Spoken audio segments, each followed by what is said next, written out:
Кога зборуваме за како мојата организација, како Коалиција Маргини и како каузите што ние ги застапуваме, родова еднаквост, права на ЛГБТ и лица се денес прикажани во јавниот дискурс, можам да кажам дека волку лошо никогаш не било.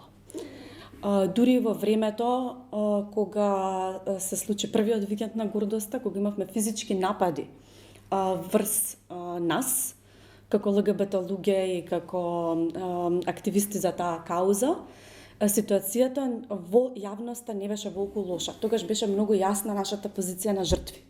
Значи бевме група на активисти, група на ЛГБТ луѓе кои што имаат визија за едно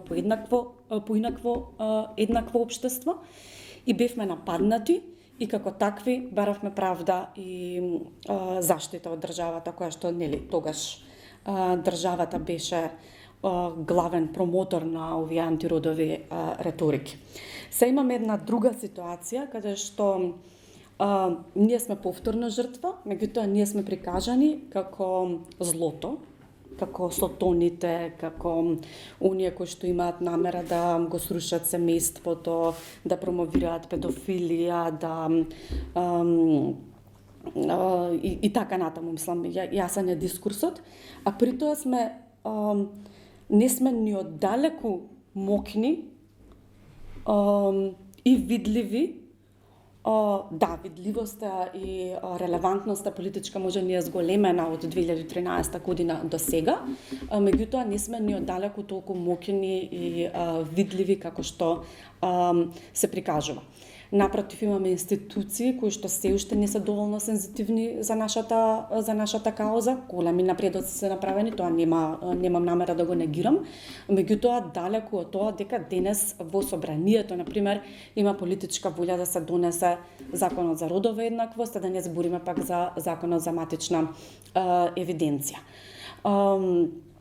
Доказ дека нема таква политичка волја е тоа што законот за матична евиденција беше тргнат без никаква дискусија од дневниот ред од Комисијата за политички систем. Ние немавме воопшто ниту можност да дебатираме, да одговориме на сите прашања, сите дилеми кои што ги имаат, него без никакво образложение беше тргнат.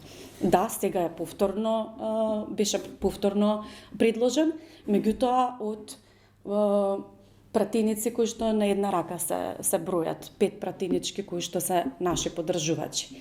Така што ние не сме ни оддалеку мокни и влијателни како што МПЦ и останатите антиродови чинители сакаат да не представат. Ние, замислете, сме успеале 5 пратеници да собереме на наша страна. Со 5 пратеници закон не се носи, знаете.